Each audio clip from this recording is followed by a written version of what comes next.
Video like जरूर कर लीजिए और ऐसे वीडियो लगातार फ्री में पाने के लिए चैनल को तुरंत सब्सक्राइब कर लीजिए और बेल आइकन को जरूर टैप कर लीजिए ताकि आगे भी सारे वीडियो आपको मिलते रहे। यूट्यूब में फॉलो करते हैं तो प्लीज ये वाला फ्री टेलीग्राम चैनल जरूर ज्वाइन कर लीजिएगा। सारे नोटिफिकेशन सारे अपडेट यहीं पे आते हैं, ध्यान रखिए।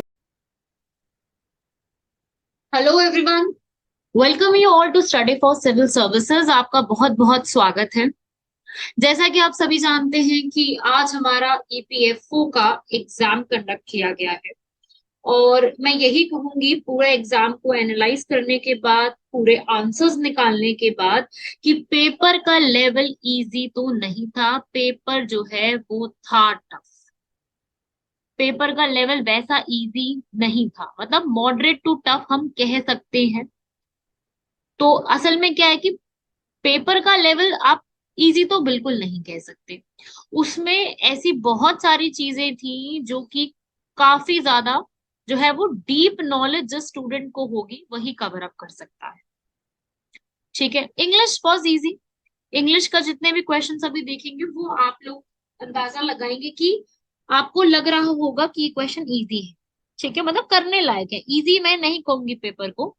अब देखो, यूपीएससी अपना लेवल हर बार बढ़ाती जा रही है। चाहे अभी सिविल सर्विसेज का पेपर देखो, वो भी जो है आपको पता है क्या खतरनाक पूछा था। ये वाला पेपर है, ये भी बहुत डीपली पूछ लिया गया। काफी सारे क्वेश्चंस। करंट अफेयर तो मतलब जैसे ये लोग भूल ही गए पूछना, तो करंट अफेयर कम कर दिया। पॉलिटी के कितने सारे क्वेश्चंस कम कर दिए, थोड़ी इकोनॉमिक्स ज्यादा बढ़ा दी। तो पेपर जो है ना, ओवरऑल अगर आप पूरा ओवरऑल पेपर आप लोगों ने दिया है, आप लोग सुन रहे हैं, ओवरऑल पेपर मैं यही बोलूंगी कि ये पेपर टफ था। मैं ऐसा बिल्कुल नहीं कहूंगी कि जैसे बाकी एजुकेटर्स टीचर्स कह रहे हैं यूट्यूब पर कि पेपर मॉडरेट से टफ था। नहीं, मॉडरेट से टफ नहीं था, टफ ही था। कुछ क्वेश्चंस मॉडरेट थे, कुछ क्वेश्चन बिल्कुल फैक्चुअल भी थे, लेकिन जो हम एनालाइज करते हैं वो तो ओवरऑल करते हैं। तो पूरे पेपर को अगर आप देखो ना तो टफ तो था। ठीक है, तो पूरी टीम ने, हमने एनालाइज करा है पेपर को और उसके आंसर्स जो है वो फाइंड आउट करे हैं। ठीक है, हर अपनी फैकल्टी ने, सब्जेक्ट मैटर एक्सपर्ट्स ने अपना अपना देखा है। तो उस प्रकार से हम लोग जो है पूरा जो हमारा एनालाइज करके आंसर्स आए हैं वो मैं पहले आपसे डिस्कस कर रही हूँ। इंग्लिश फर्स्ट क्वेश्चन पेपर जो है वो फर्स्ट इंग्लिश से स्टार्ट कर रहे हैं। तो इंग्लिश में आप लोग जैसे कि देख सकते हो, फर्स्ट यहाँ पे पूछा है कि Ramesh liked his friends music player to his own. गलती जो है आपको बतानी थी एबीसीडी में से कहां पर है। गलती यहाँ पर है टू वाले में। क्यों गलती है? क्योंकि ये Ramesh liked his friends music player then his own होना चाहिए, कि अपने से ज्यादा उसको, रमेश को अपने फ्रेंड का म्यूजिक प्लेयर पसंद है। राइट, सो हम यहाँ पे कह सकते हैं कि सेंटेंस में गड़बड़ गड़बड़ लग रही है। ठीक है, कंपैरिजन दिखा रहे हैं उसके फ्रेंड का और रमेश के म्यूजिक प्लेयर का, तो वहां पे देना चाहिए। ठीक है, तो ये वाला आंसर हो जाएगा सी। सेकंड क्वेश्चन में, given the complex of the problem. Complex of the problem तो कोई सेंटेंस ही नहीं बना ना। ऐसा होता है कि given the complexity of the problem, मतलब प्रॉब्लम की जो कॉम्प्लेक्स है, कि वो कितनी ज्यादा उलझी हुई प्रॉब्लम है, उसके हिसाब से देखो तो कमेटी जो है वो किसी भी डिसीजन पे जल्दी नहीं आ सकती। तो बाकी ठीक लिखा है, बट इसमें गलत है कि given the complex of the problem, ये होना चाहिए कॉम्प्लेक्सिटी। आंसर हो जाएगा इसका ए। मैंने आंसर्स मार्क करके रखे हैं इसमें, आप लोग अपने आंसर्स चेक कर सकते हो तसल्ली से। मैक्सिमम आंसर्स इन्वेस्टिगेट करके पूरे जो है हमने निकाले हैं। कुछ एक दो आंसर्स में डाउट है तो मैं आपको बता दूंगी कि जिस आंसर्स में हमें डाउट होता है। तीसरा स्टेटमेंट आप लोग देखोगे इसमें, वो कह रहा है कि the group of students on a visit to Srinagar circumnavigated around the Dal lake. So इस क्वेश्चन में आप लोग देखिए, सरकम नेविगेटेड का खुद से मतलब ही अराउंड होता है, तो ये दो वर्ड्स का एक साथ आना सेंस नहीं बन रहा, because the word circumnavigated already means to travel around something. So this word around या तो गलत है उसके अंदर, तो स्टेटमेंट सही होनी चाहिए, the group of students on a visit to Srinagar circumnavigated the Dal lake. ठीक है, सो आंसर इसका हो जाएगा सी। नेक्स्ट क्वेश्चन देखेंगे, Jitendra was the smartest of the two children in the room. देखो भाई, इस वाले पॉइंट में क्या मिस्टेक है? इस वाले पूरे में जितेंद्र वॉज द स्मार्टर होगा। क्यों? क्योंकि comparison to children in the room का हो रहा है, तो यहाँ पर Jitendra was the smarter of the two children in the room. आप सब लोगों ने पढ़ी है ना डिग्रीज, सुपरलेटिव, कंपैरेटिव डिग्रीज। तो ये कंपेयर कर रही है, कंपैरेटिव डिग्री है तो स्मार्टेस्ट नहीं होगा, टू चिल्ड्रन कह रहा है तो स्मार्टर वर्ड यूज किया जाएगा। ठीक है, अगला फिफ्थ। देखिए भाई, फिफ्थ वाले क्वेश्चन में मुझे कोई भी मिस्टेक नजर नहीं आई। फिफ्थ वाले क्वेश्चन में ही asked me if I would be interested in signing up as a member of the group. मुझे इसमें क्वेश्चन में कोई मिस्टेक नजर नहीं आई, तो आंसर इसका डी हो सकता है, क्योंकि सारे स्टेटमेंट्स अपने आप में ठीक लिखा हुआ है। ठीक है भाई, अगला क्वेश्चन हमारा, जैसे कि सीडीएस के एग्जाम में भी आता है, S1 S6 दिया होता है आपको, बाकी फर्स्ट और लास्ट स्टेटमेंट दिया, आपको बाकी पैराग्राफ अरेंज करना है PQRS की फॉर्म में। तो सेम सीडीएस के पैटर्न पे ही इंग्लिश का एक क्वेश्चन पूछा गया है, जिसमें क्या बनेगा आंसर, मैं आंसर बता देती हूँ सीधा, इसका आंसर है बी। पूरा अरेंज करके देखिए। और geological mapping when properly done demand skill and judgement. उसके बाद such mapping requires keen observation and knowledge of what data are significant, ये फर्स्ट आएगा। फिर ये वाला सेकंड रहेगा, मैं पूरा रीड नहीं कर रही, आप लोगों ने जो उन्होंने पेपर दिया उन्होंने रीड किया ही है। और जिन्होंने पेपर नहीं दिया लेकिन वो चेक कर रहे हैं अपने आंसर्स को, तो उनसे ये गुजारिश है कि उसको आप वीडियो को पॉज करो और पहले खुद से इसके आंसर्स मार्क कर लेना, ठीक है। क्योंकि समझाने में देखो बहुत टाइम लगेगा, और PQRS वाला टॉपिक आपको ऑलरेडी आता ही है, जो भी यहाँ पर एग्जाम देने गए वो ऑलरेडी इसको कर चुके होंगे, इसलिए मैं एग्जाम इस वाले को एक्सप्लेन नहीं कर रही, ठीक है। चलो अगला देखेंगे भाई, क्वेश्चन नंबर 7। क्वेश्चन नंबर 7 का आंसर बनेगा हमारा सी। Under the colonial regime, basic infrastructure such as railways, ports, water transport, post and telegraphs did develop। इसके बाद से आपको अरेंज करना था, सबसे पहले Q आएगा, फिर उसके बाद P आएगा, फिर R आएगा, और फिर S आकर के S6 यहाँ पर खत्म हो जाएगा। आंसर है इसका C। ठीक है, जो आसपास के आप वर्ड्स देख रहे हो उसको आप इग्नोर कर दो, क्योंकि वो जो एक स्टूडेंट के मार्क किए हुए आंसर्स हैं।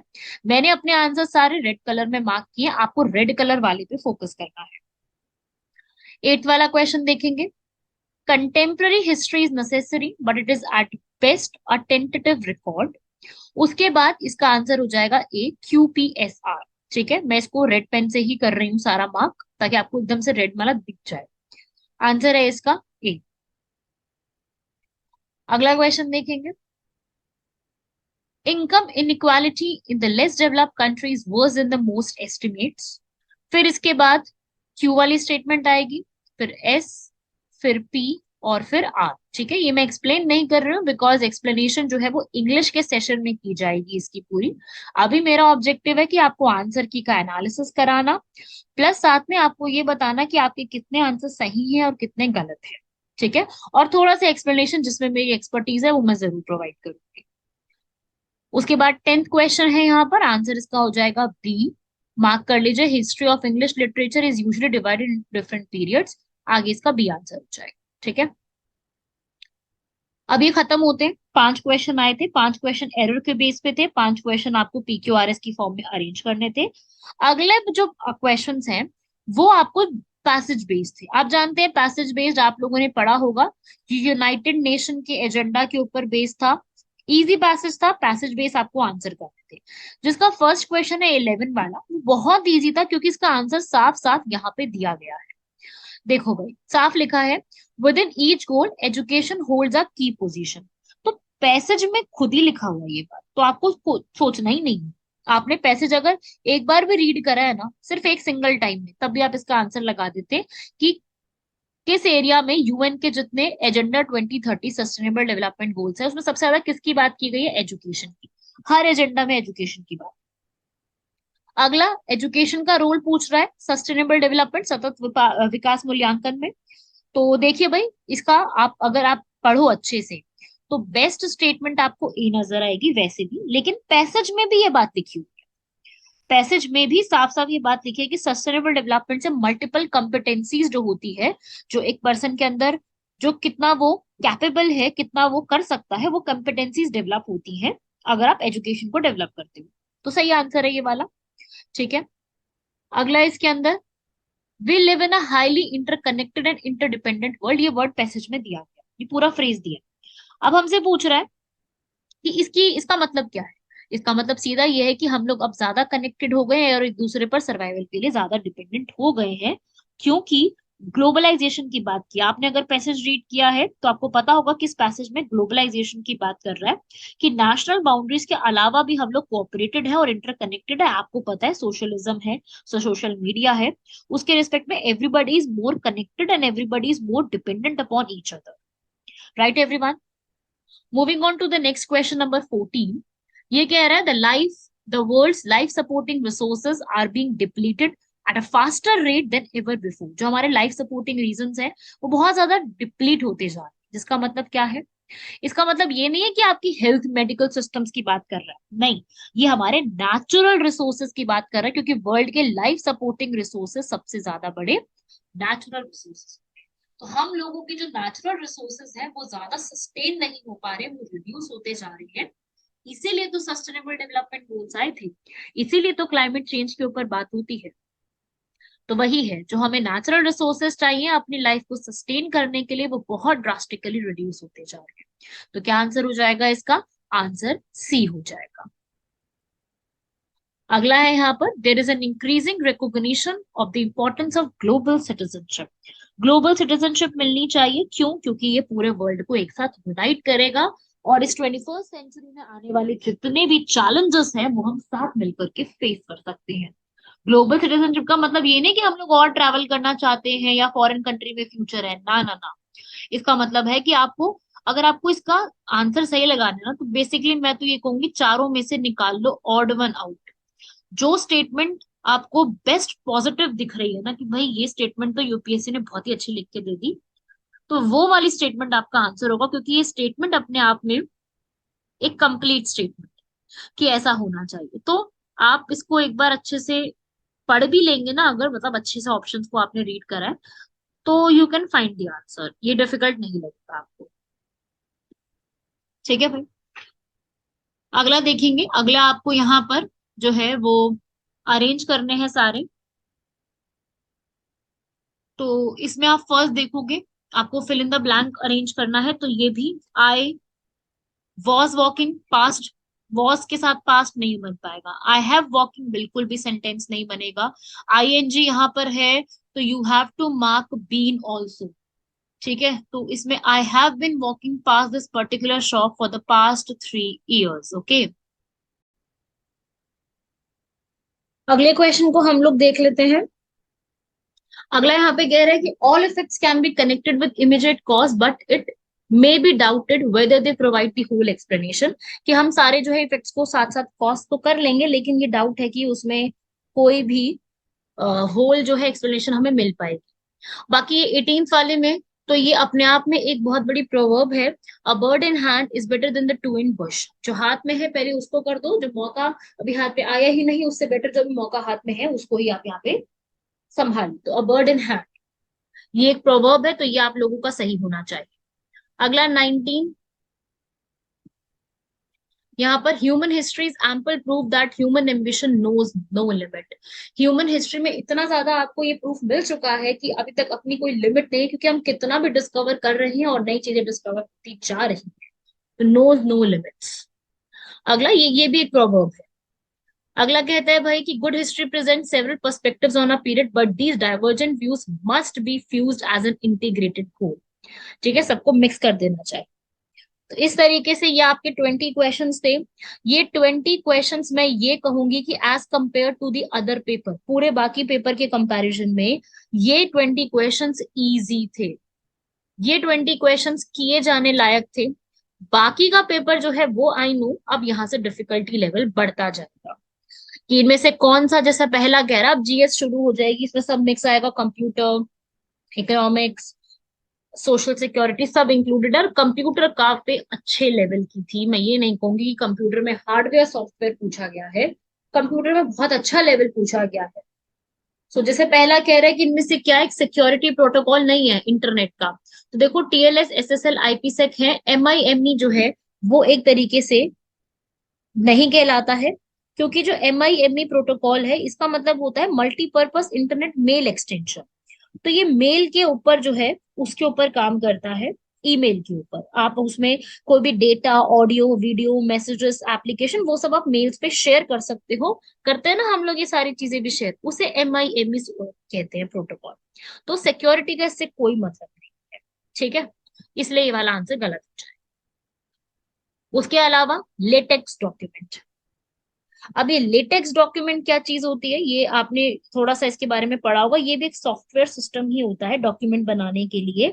ये आपको वर्ड, एप्पल, इन सब में आराम से देखने को मिलेगा लेटेक्स के नाम से। इसके अंदर आपका डॉक्यूमेंट स्टाइल आर्टिकल, ये चीज आपको देखने को नहीं मिलेगी, जो लिखने का तरीका होता है उसके अंदर।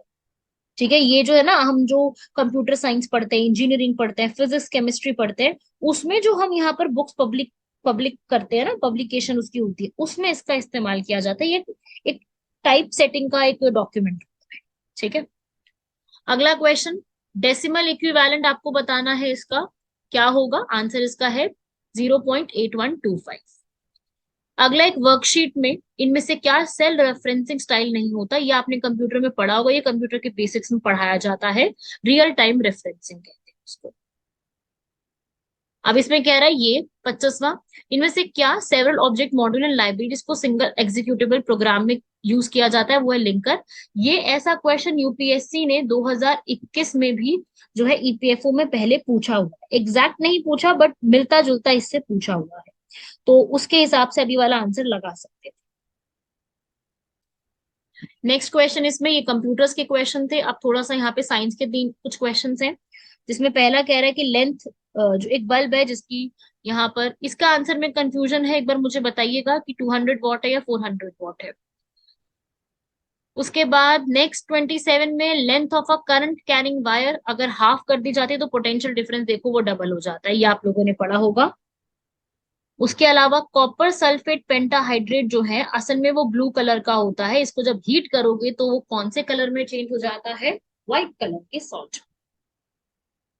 अगला, टार्टेरिक एसिड। देखो, टार्टेरिक एसिड टैमरिंड और ऑरेंज दोनों में होता है, बट इसका करेक्ट आंसर, क्योंकि आप गूगल पे देखोगे और सब जगह पे, तो इसका आंसर ऑलमोस्ट में टैमरिंड ही दे रहा है, तो टैमरिंड ही इसका आंसर बनाएंगे। टार्टेरिक एसिड टैमरिंड में ही मिलता है। अगला, केमिकल चेंज का एग्जाम्पल, ये वाला, ये साइंस के फिर भी थोड़े इजी क्वेश्चंस थे, अटेम्प्टेबल थे। केमिकल चेंज इनमें से कौन सा है, इसका एग्जाम्पल वो है मैग्नीशियम का एयर में बर्न। बाकी आप इसमें से ऑड वन आउट करके भी निकाल सकते। ये वाला इजी था, सबसे इजी क्वेश्चन पूरे उसमें, अगर आप पढ़ के गए हो अच्छे से तो आपसे ये क्वेश्चन आराम से 31st वाला हो गया होगा, जो कह रहा है कि इनमें से कौन सी नॉट कॉन्स्टिट्यूशनल है, क्योंकि बाकी तीनों कॉन्स्टिट्यूशनल है। ये आर्टिकल 338 में लिखी हुई है, ये आर्टिकल 338A में लिखी है, और ये वाली आर्टिकल 338B में लिखी हुई है। ठीक है, ये 2018 में रिसेंट ऐड हुई है, ये 2004 में बॉडी बन के तैयार हुई है, 2003 में इसका एक्ट आया था, और ये तो ओरिजिनल। NHRC हमारे कॉन्स्टिट्यूशन में नहीं लिखी हुई है, ये नॉन कॉन्स्टिट्यूशनल गैर संविधानीय निकाय के रूप में जाना जाता है, तो आंसर हो जाएगा ए। ठीक है भाई, अगला भी कुछ इसी प्रकार से सवाल है हमारे पंचामृत प्रॉमिस के ऊपर। पंचामृत प्रॉमिस आप लोगों को याद होगा कि हमारे जो प्रधानमंत्री हैं माननीय श्री मोदी जी, वो यहाँ पर पंचामृत क्लाइमेट चेंज के ऊपर प्रोमिस करके आए थे। 5 यहाँ पर बात कही थी, उनमें से ये दोनों सही लिखी हुई है कि इंडिया अपनी नॉन फॉसिल गैर जीवाश्म ईंधन के ऊपर जो है 500 गीगावाट 2030 तक बढ़ाएगी, सही बात लिखी है।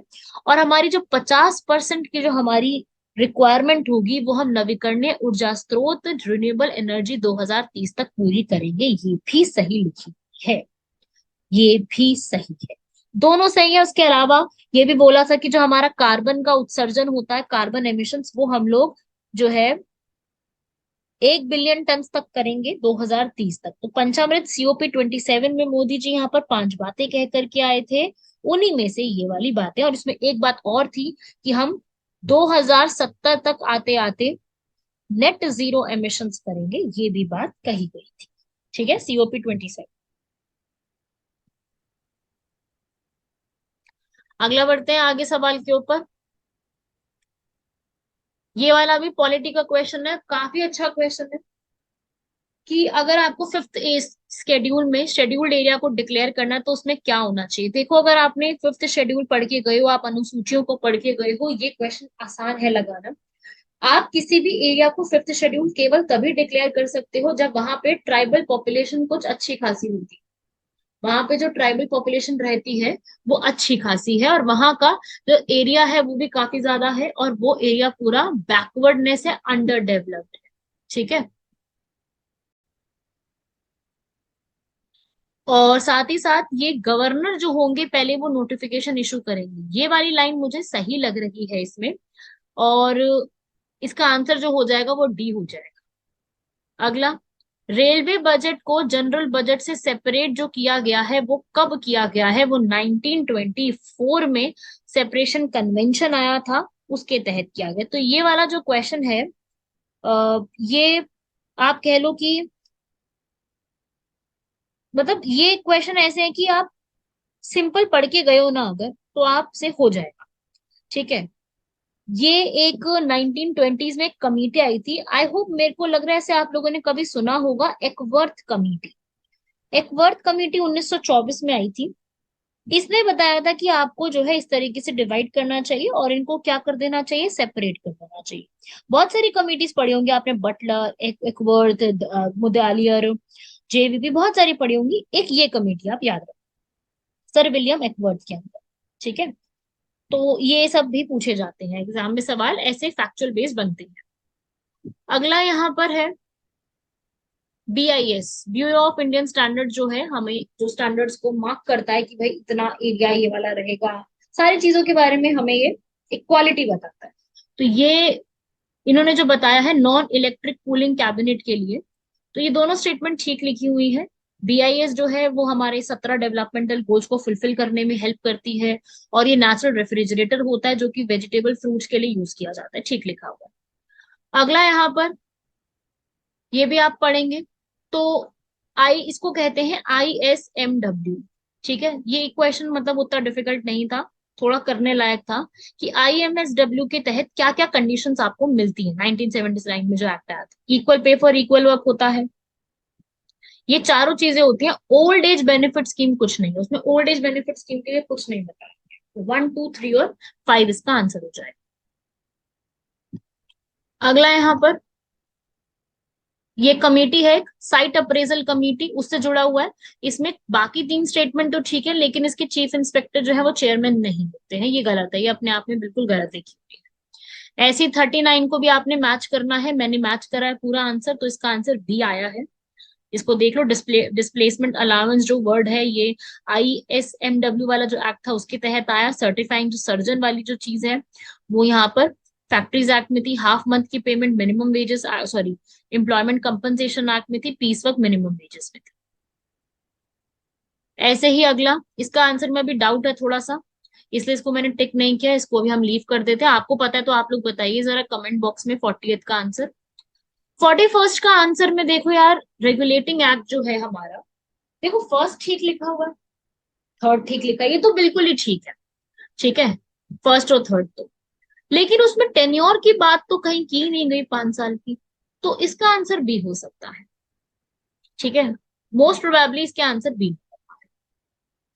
42nd राउंड टेबल कॉन्फ्रेंस की वजह से गवर्नमेंट ऑफ इंडिया 1935 बना था, जिसने ऑल इंडिया फेडरेशन की बात करी थी। और प्रोविजन ऑटोनॉमी, सी वाला इसलिए गलत है क्योंकि इसने सेक्रेटरी ऑफ स्टेट की पोजीशन को हटा दिया।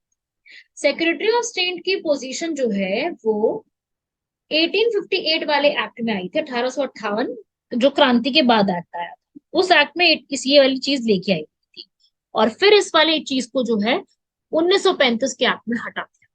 ठीक है। अगला प्रश्न, ये बहुत अच्छा प्रश्न पूछा यूपीएससी में, मैं कहूंगी कि बहुत अच्छे तरीके से पूछा है। और मेरी भी ऐसी उम्मीद थी यूपीएससी से, मैं खुद चाहती थी कि यूपीएससी ऐसा कोई सवाल क्यों नहीं कर रही, इजी इजी वाले क्यों पूछ लेती है यूपीएससी हमेशा, और इजी हो जाता है आंसर। मेरी भी यही एक सोच थी कि यूपीएससी ऐसा कोई बढ़िया सवाल पूछे, थोड़ा सा डिफिकल्ट हो, लाहौर ये सेशंस के ऊपर। मतलब मैं ये नहीं कह रही आप लोगों के लिए कुछ वैसे, पर मेरे को ऐसी उम्मीद थी कि भाई पूछो ऐसा सवाल। तो यूपीएससी ने पूछ लिया कि भाई कौन कौन बना है, तो लाहौर सेशन 1909 में मदन मोहन मालवीय थे। कलकत्ता सेशन आप पढ़ के गए होंगे क्योंकि इसी सेशन में काफी इंपॉर्टेंट है, बिशान नारायण दास। बांकीपुर सेशन 1912 का जो हुआ था उसके अंदर थे यहाँ पर रघुनाथ नरसिम्हा। मद्रास सेशन में भूपेंद्र नाथ।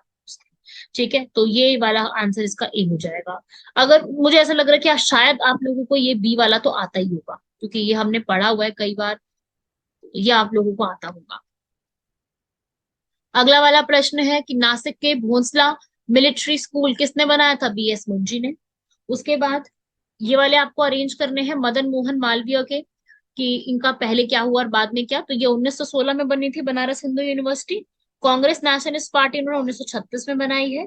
लीडर न्यूज़पेपर की स्थापना 1908 में की है, और हिंदू बोर्डिंग स्कूल की स्थापना 1901 में की है। तो आंसर हो जाएगा पहले 4 3 1 2, तो आंसर हो जाएगा इसका बी। अच्छा क्वेश्चन है।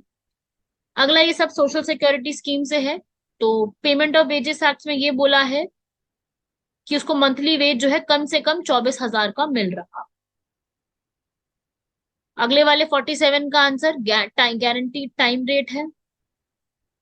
मैच कर लो अपने आंसर्स को, इस वाले को भी मैच करो, किसमें किसके बारे में बात की गई है। आंसर इसका बन जाएगा ए। ऐसे ही यहाँ पर स्टैंडिंग ऑर्डर्स कितने दिनों के लीव पे है? 12। अगला भी इसका देखेंगे, इसका आंसर बन जाएगा 7 डेज। इसको आप मैच कर लो भाई। 50 क्वेश्चन हम लोगों ने कंप्लीट कर लिए हैं, मैच कर लो इस पूरे को, क्या क्या आपके आंसर्स बन रहे हैं। अगला प्रश्न देख लेते हैं। Social security board unorganise workers के लिए यहाँ पर कितने मेंबर्स होने चाहिए? सेंट्रल गवर्नमेंट कितना अपॉइंट करती है? भाई ये एक्ट के अकॉर्डिंग 24 मेंबर होते हैं। अगली यहाँ पर अनऑर्गेनाइज जो वर्कर्स होते हैं उनके लिए इनमें से कौन सी स्कीम नहीं आती है? तो वह एम्प्लॉयज पेंशन स्कीम, ये ऑर्गेनाइज के लिए भी आती है, जबकि बाकी तीनों स्कीम जो है वो अनऑर्गेनाइज के लिए काउंट की जाती है। अगला प्रश्न 53 वाला, कि सेंट्रल गवर्नमेंट ने इसमें से कौन सी अथॉरिटी बनाई है? तो वो ईपीएफ ट्रिब्यूनल, वो अलग से सेटअप करी है ईपीएफ फंड्स के। तो ये इजी क्वेश्चन था। मेटर्निटी बेनिफिट जो है, अगर तीसरे बच्चे को जन्म दिया जा रहा है तो कितने टाइम पीरियड के लिए फीमेल एम्प्लॉय को छुट्टी मिल सकती है? वो है 12 हफ्ते, तीसरे बच्चे के लिए। अगला यही वही वैसे सवाल पूछा गया इसमें भी, कि कौन सा करेक्ट नहीं है? आंसर इसका सी हो जाएगा। ठीक है, ये सब मैंने जो है वो एक्ट से देख करके पूरे आंसर्स फाइंड आउट करे हैं, तो उस हिसाब से आंसर है। बाकी ये वाला मैथ्स का क्वेश्चन है, मैथ्स तो मेरी एक्सपर्टीज में नहीं आती है, बट मैंने आंसर जो हमारी टीम ने यहाँ पे पूरे पूरे करके निकाले हैं, उस हिसाब से मैं आपको पूरा आंसर्स बता रही हूँ। तो आंसर इसका हो जाएगा 60। ठीक है, बाकी इसका डिटेल एनालिसिस आपको बाद में कभी जो है वो, जो भी टीचर्स अपने अपने सब्जेक्ट्स के होंगे, वो आप लोगों को जरूर प्रोवाइड करेंगे इसका पूरा पूरा आंसर, कि इस तरीके से ऐसे है।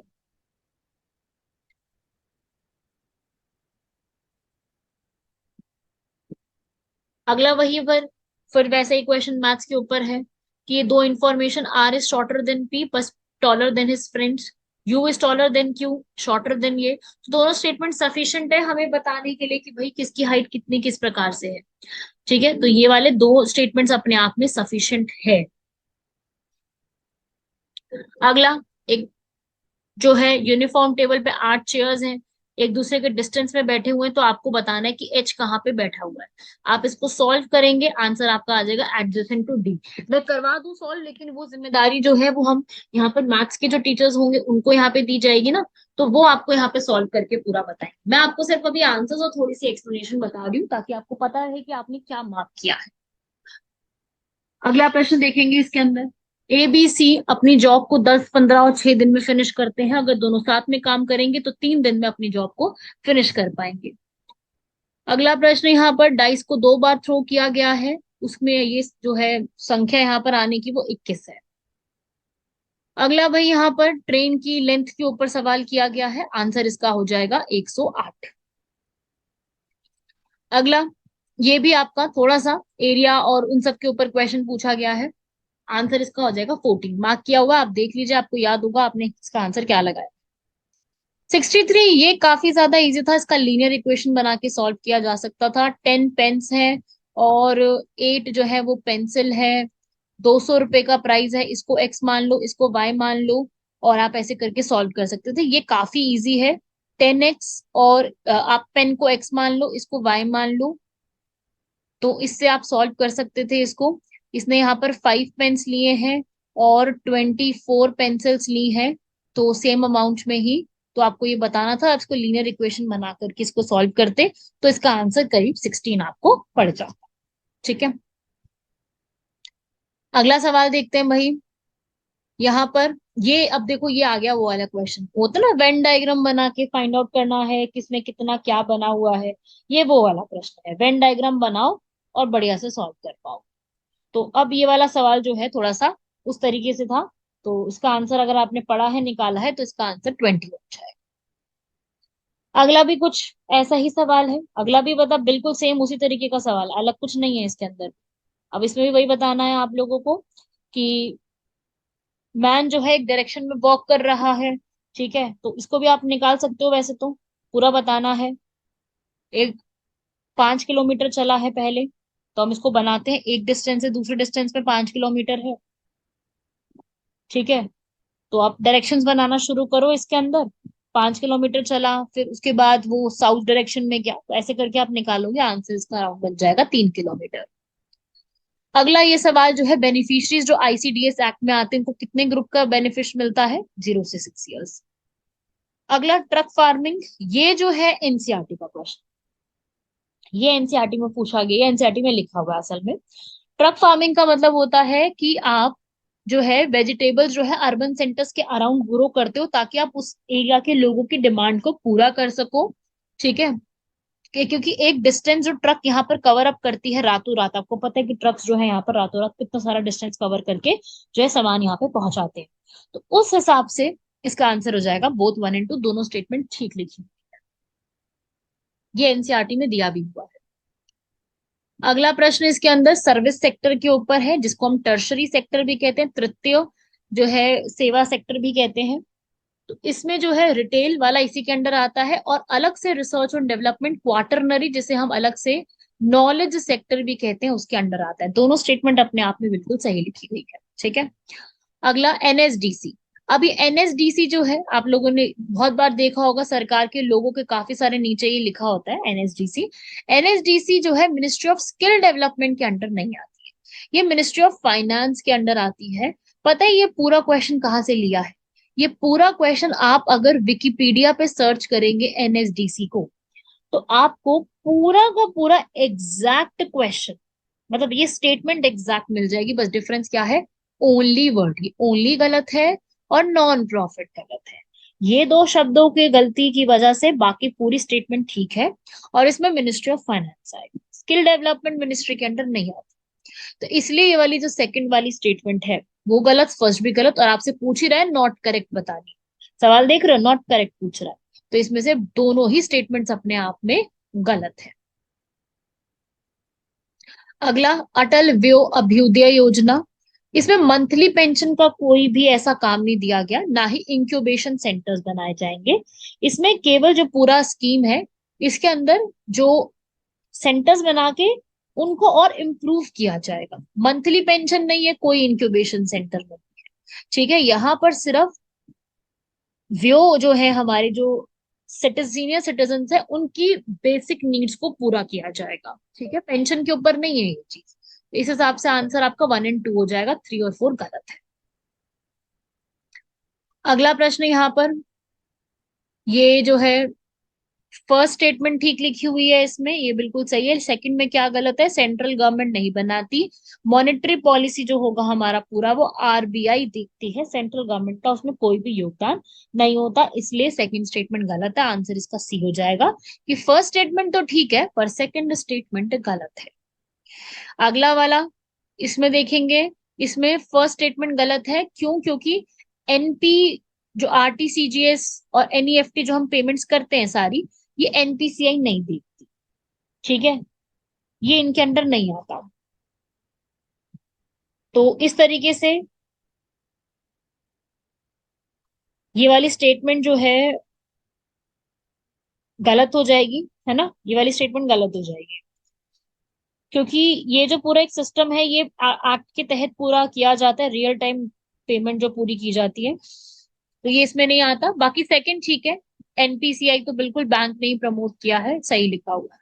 ठीक है, ऐसे ही अगला प्रश्न, बहुत ज्यादा स्ट्रॉन्ग यूएस डॉलर होगा तो ग्लोबल क्रेडिट कम हो जाएगा, बिल्कुल, क्योंकि जितना भी यहाँ पर कंपनीज जितना भी सारा करती हैं वो डॉलर से ही पूरा लेन देन किया जाता है, तो स्ट्रॉन्ग डॉलर हो जाएगा तो बाकी करेंसीज की जो वैल्यू है वो कम हो जाएगी, तो ग्लोबल क्रेडिट यहाँ पे कम हो जाएगा, इंटरेस्ट रेट बढ़ जाएगा, लोन लेने की कैपेसिटी कम हो जाएगी। ठीक है, तो दोनों स्टेटमेंट अपने आप में ठीक है, पर इसका दोनों का एक्सप्लेनेशन सही नहीं लग रहा, आपस में मेल नहीं खा रही बात। ऐसे ये वाला आप देखोगे भाई, ये वाली स्टेटमेंट में, ये जो आप पढ़ोगे इसमें, तो इस वाले का आंसर डी हो जाएगा। फर्स्ट स्टेटमेंट गलत है, सेकंड सही है, क्योंकि इसमें 100% डाइवर्सिफाइड जूट बैग्स के ऊपर नहीं बोला गया, मैंडेटरी नहीं है, 100% नहीं हुआ है, बाकी सेकंड स्टेटमेंट ठीक लिखी हुई। अगला प्रश्न इसके अंदर, अभी जो पीएम गति शक्ति, ये करंट अफेयर आया, इतने मतलब ऐसे हो गया, जरम हो गया, करंट अफेयर नहीं देखे, करंट अफेयर अब जाकर के कोई पूछा है उन्होंने कि भाई जो अभी हमारा पीएम गति शक्ति का इनिशिएटिव है, इसमें यहाँ पर अगले आने वाले सालों के लिए $25 बिलियन का यहाँ पर दिया गया है, तो ये हमने कहाँ से हेल्प ली है? एडीबी, जिसके हेडक्वार्टर्स मनीला फिलीपींस में है। अगला भी ऐसे ही प्रश्न है, ये भी करंट अफेयर का प्रश्न है, ये हमारे करंट अफेयर में भी कवर हुआ था, लार्ज लैंग्वेज मॉडल। आप अगर वीकली करंट अफेयर या इस तरीके से कुछ भी कवर अप करते हो तो आपने वहां पे देखा होगा, लार्ज लैंग्वेज मॉडल न्यूज में था, जिसमें क्या होगा कि लैंग्वेजेस के डेटा को यहाँ पे दिया जाएगा और वो डेटा आपका कहीं पर भी यूज हो सकता है, वो लार्ज लैंग्वेज मॉडल हर जगह यूज किया जाएगा। ठीक है, reimage search engine, health care, software development, translating languages, सब में इस्तेमाल किया जाएगा इस पूरे। ठीक है, अब ये आपको बताना है कार्बन एमिशंस कहाँ कहाँ से क्या क्या होते हैं, उन तीनों एमिशंस को यहाँ पर देखना है। स्कोप 1 और 3 यहाँ पे गलत मैच्ड है, उल्टे मैच्ड है, स्कोप 2 यहाँ पे ठीक मैच्ड है, कि भाई स्कोप 2 वाले में आपको इलेक्ट्रिसिटी, स्टीम और इंजन से परचेज करते हो तो उसके लिए है। ठीक है, ये फैक्चुअल क्वेश्चन है। ऐसे ही quantified domestic minimum top up tax जो है वो global anti base erosion rules के रूप में आता है। ऐसे ये प्रोसेस, समटाइम्स ये वाला क्वेश्चन थोड़ा सा डिफिकल्ट था ये अंदाजा लगाना, तो इसका आंसर है बी। एनएससी प्राइम जो है ये भी एक गवर्नमेंट का इनिशिएटिव है कॉर्पोरेट गवर्नमेंट्स को करने के लिए, एनएससी प्राइम। अगला थोड़ा सा अब थोड़ा सा ये इजी क्वेश्चन आया है कि रानी चेन्नम्मा जो है किट्टूर की, आपने इनका नाम जरूर पढ़ा होगा, ये अगर आपने हिस्ट्री पढ़ी है तो आप इनको थोड़ा बहुत जानते होंगे। रानी चन्नम्मा जो थी, ये किट्टूर की रानी थी जिन्होंने ब्रिटिश गवर्नमेंट के अगेंस्ट पूरा फाइट किया था, और इनके साथ में जो इनकी मदद की थी, इन सब इनके हस्बैंड की और उनके बेटे की डेथ हो गई थी, तब ये कर्नाटका में इन्होंने इतना अच्छे से फाइट किया था, और इनकी डेथ के बाद भी रनाया ने आगे 1829 तक जो है पूरे वॉर को आगे कैरी फॉरवर्ड किया था। ठीक है, रानी चेन्नम्मा बहुत फेमस है, इनका स्टैचू भी लगा हुआ है पार्लियामेंट हाउस दिल्ली। ठीक है भाई, अगला ये 1881 का फर्स्ट फैक्ट्रीज एक्ट, मेरे हिसाब से सबको पता होगा, ये पढ़ा हुआ है सब लोगों ने, चाइल्ड लेबर से जुड़ा हुआ है। आजाद हिंद फौज की स्थापना सिंगापुर में की गई थी। अगला ये क्वेश्चन 84, पता है ये कौन सा है? ये बटलर कमेटी से क्वेश्चन है। आपको याद है बटलर कमेटी? आपने पढ़ी होगी, लॉर्ड बिरकन हेड ने बनाई थी, उस समय सेक्रेटरी ऑफ स्टेट थे वो। तो लॉर्ड बटलर कमेटी के अंदर हैरकॉट बटलर, विल्स होल्ड्सवर्थ और एससी पील थे, एजे विल्सन नहीं। ये 1927 में बनाई गई थी बटलर कमेटी, ये हिस्ट्री के लेक्चर्स में कवर की गई बटलर कमेटी है। अब इससे पता है क्या समझ में आता है कि कल को अपने को साइमन कमीशन भी पढ़ के जाना है, साइमन कमीशन का टॉपिक भी पढ़ के जाना है। ठीक है भाई, अगला प्रश्न देखते हैं भाई। कॉर्नवालिस कोड के ऊपर सही सब कुछ लिखा हुआ है, थर्ड स्टेटमेंट में गड़बड़ ये है कि दरोगा सिस्टम 1802 में आया था और 1812 में खत्म हुआ। ठीक है, तो ये चीज यहाँ पर आपको ध्यान में रखना,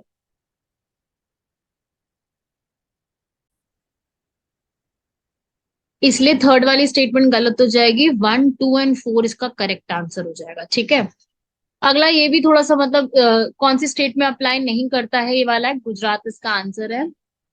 आउटवर्कर जो है वो कौन सी डेफिनेशंस में आया है? Contract labour act 1970। ठीक है, ये डिफिकल्ट थे क्वेश्चन, दो चार ऐसे। ठीक है, उसके अलावा ये क्वेश्चन थोड़ा सा आपको देखना है, इसमें नॉट पूछा गया है कि जो वर्क है वो इंटरमिनेट नेचर का नहीं होना चाहिए। ठीक है, तो कॉन्ट्रैक्ट लेबर के लिए थोड़ा सा इसमें आपने देखना था।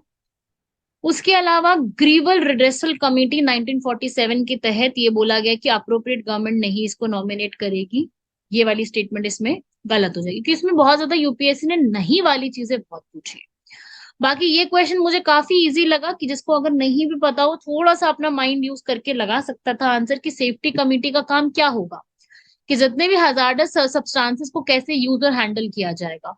तो सेफ्टी कमेटी इसका आंसर बी हो जाएगा। ठीक है, और कुछ मत करना, बी ही आंसर है इसका। कई जगह पे डी आंसर या ए आंसर दे रहे हैं, बी आंसर आएगा इसका। अगला यहाँ पर देखो भाई, इसका आंसर फाइंड आउट करा है मैंने, तो इसका आंसर आ रहा है डी। तो मतलब आप सीधा लगा सकते थे। हाँ, एग्जाम पेपर में बैठ के करना मुश्किल है, आपको 88 का देखना पड़ेगा। 88 के लिए आपको यहाँ पर 11 × 8 आपको देखना पड़ेगा, 11 से डिविजिबल होना चाहिए। फिर आपको उनका सम निकालना होता, डिविजिबिलिटी रूल लगाना होता, वो उस समय डिफिकल्ट हो जाता। ठीक है, मैं समझती हूँ, बिल्कुल स्टूडेंट्स के साथ हूं मैं, कि एग्जाम पेपर ये बहुत लेंदी था, कंप्लीट करना ही बहुत मुश्किल है, और क्वेश्चन इतने लेंदी पूछे हुए हैं, दिमाग भी इंसान लगाए तो टाइम कम पड़ जाए। तो ये समस्या तो बहुत रही है यूपीएससी की इस बार के पेपर में। चलिए आगे बढ़ते हैं। 92 का आंसर 116 हो जाएगा, और 93 का आंसर हो जाएगा इसमें 2 की पावर 2 × 100 है यहाँ पर, तो इसको आप ऐसे करके लिख सकते हैं। इस 2 का 200 को भी आप कुछ चेंज करके लिख सकते हैं, तो आपका आंसर इसका हो जाएगा 6। ठीक है, क्योंकि इसको भी हम कुछ इस प्रकार से जो है आगे ऐसे लिख सकते हैं। 2 × 2 4, 4 की पावर 50 होगी। 4 की पावर 50 जब भी होती है तो यूनिट प्लेस पे जो उसका होता है डिजिट, वो 6 आता है। ऐसे ही 94 कंप्लीट करी है रेस, तो इसमें आप आंसर निकालेंगे। करीब इसका आंसर 28 या 29 के बीच में बन रहा है। तो आप लोग बताइए जरा कि आप लोगों ने क्या इसका आंसर लगाया है। तो ऑन अराउंड इसका आंसर 28 और 29 डाइस ही रह रहा है कि आंसर क्या हो सकता है। ठीक है, अगला प्रश्न। ये अब आपके पास अगर जो है 1, 5, 2 और 5 के डिनोमिनेशन है, तो आप यहाँ पर 10 रुपए कितने तरीकों से पे कर सकते हो, 10 तरीकों से। अगला आपका अकाउंट शुरू हो जाएगा। अकाउंट्स में आंसर जो है इसके 96 वाले का आंसर हो जाएगा बी। ठीक है, थोड़े क्वेश्चन इसकी डिफिकल्ट थी। 97 इज, आई विल से कि काफी डिफिकल्ट क्वेश्चन था। डी इसका आंसर हो जाएगा 33,000। आंसर्स आप मैच कर लो। 98 का आंसर हो जाएगा 10,700।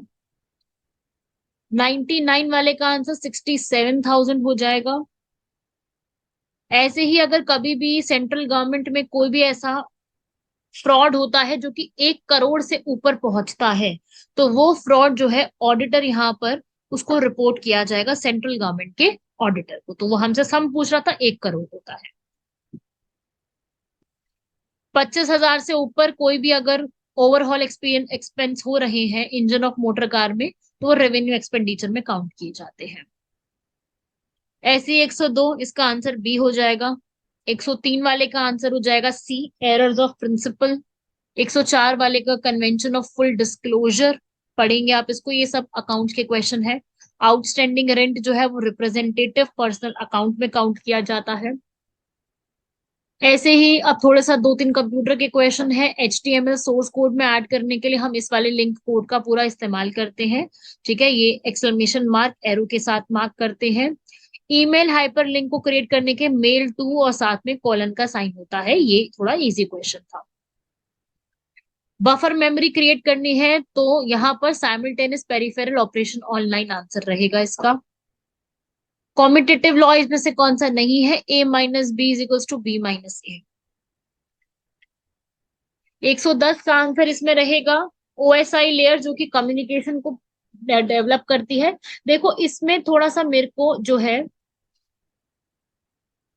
इस वाले प्रश्न में थोड़ा सा जो है मेरे को डाउट है कि आंसर ट्रांसपोर्ट लेयर भी दिखा रहा है गूगल पे, क्योंकि थोड़ा सा डाउटफुल लग रहा है मुझे।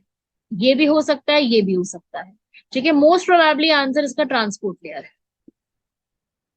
लास्ट के 10 प्रश्न देख लेते हैं। डीएनए, डीएनए का मतलब डीऑक्सीराइबो न्यूक्लिक एसिड, बिल्कुल सही लिखा हुआ है, जो कि राइबोसोम्स में नहीं होता है। राइबो न्यूक्लिक एसिड गलत है, deoxyribo. It can make a copy itself, अपने आप को रेप्लिकेट करता है, बिल्कुल सही। फर्स्ट और फोर इसका करेक्ट आंसर। वेलमन एक स्पॉन्जी टिश्यू एपिफाइटिक रूट्स में आता है, ऑर्चिड्स के, ऑर्चिड्स के एपिफाइटिक रूट में आपको ये मिलेगा। ये क्वेश्चन 113, ये भी काफी इजी क्वेश्चन था कि हाइड्रोजन आयंस एग्जिस्ट नहीं करते अलोन, सही बात है, लेकिन जितने भी हाइड्रोजन के कंपाउंड होंगे वो सब एसिडिक होंगे, ऐसी जरूरी बात तो नहीं है। अब ग्लूकोज है, ग्लूकोज में भी हाइड्रोजन आयन होता है पर वो एसिडिक तो नहीं होता है ना। तो ऑल कंपाउंड गलत हो गया, फ्यू होता तो ठीक था, ऑल गलत हो जाएगा। ठीक है, तो बाकी इसके अंदर दोनों स्टेटमेंट ठीक है। ठीक है, अगला 114 नंबर का क्वेश्चन देखेंगे, किसका हाईएस्ट बॉइलिंग पॉइंट है? लिथियम का हाईएस्ट बॉइलिंग पॉइंट इसमें से होगा, दिए गए ऑप्शंस में से। अगला, इसका अगर कोई भी आइस क्यूब है जिसकी 10 सेंटीमीटर है, उसको आगे हमने 8 स्मॉलर क्यूब में डिवाइड करा है, तो उसका वॉल्यूम सेम रहेगा लेकिन सरफेस एरिया बढ़ जाएगा। ठीक है, ये भी इजी क्वेश्चन था, सुप्रीम कोर्ट के ऊपर आसान क्वेश्चन था। ठीक है, इसमें आपसे पूछ रहा है करेक्ट स्टेटमेंट 1 और 4 है इसका आंसर। 128 में लिखा गया है कि हमारे जो रिटायर्ड जजेस हैं वो आएंगे सुप्रीम कोर्ट में, बिल्कुल आ सकते हैं।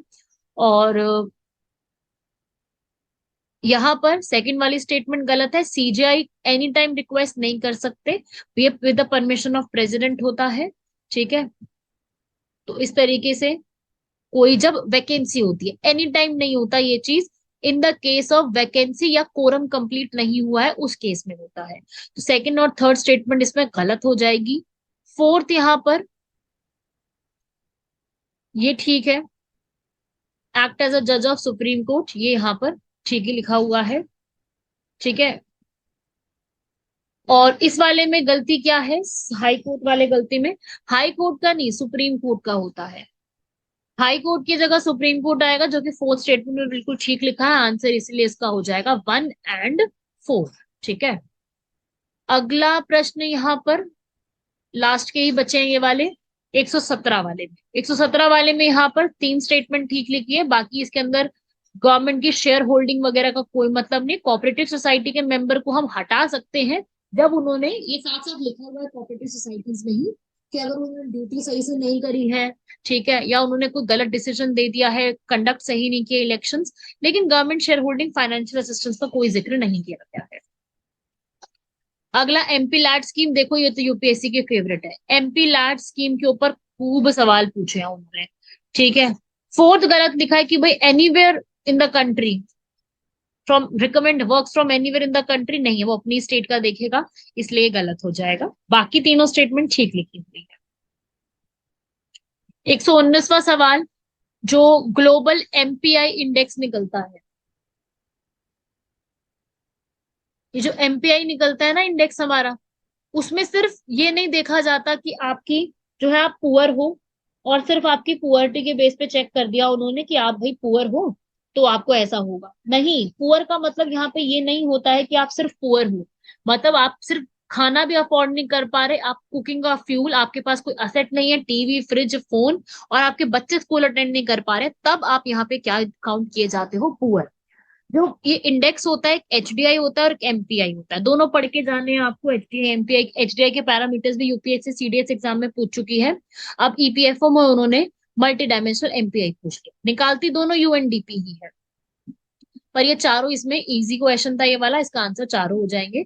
इनके हिसाब से जो पॉवर्टी होती है, गरीब जो होते हैं मतलब, या फिर जो निर्धनता होती है हमारी, वो एक चीज से नहीं होती, वो मल्टीपल डायमेंशन पे काम करती है। ठीक है, और 120वां क्वेश्चन जो है, दिनेश गोस्वामी कमेटी, इसमें इन्होंने फर्स्ट स्टेटमेंट ठीक है, उन्होंने रिकमेंडेशन दी थी दिनेश गोस्वामी कमेटी ने इलेक्शन कमीशन के ऊपर। सेकंड, उन्होंने यहाँ पर कुछ ऐसा नहीं बोला कि लीड प्राइम मिनिस्टर और लीडर ऑफ ऑपोजिशन रहेंगे अगर कभी भी हमें इलेक्शन कमीशन के मेंबर्स को चुनना है, तो ऐसा कुछ तो उन्होंने कभी नहीं कहा। इस हिसाब से बी स्टेटमेंट गलत हो जाएगी, बाकी सी और डी उन्होंने सही बोला है कि कंसल्टेशन का जो प्रोसेस होगा उसमें स्टैट्यूटरी पूरा देखा जाएगा, वो सब ठीक लिखा होगा।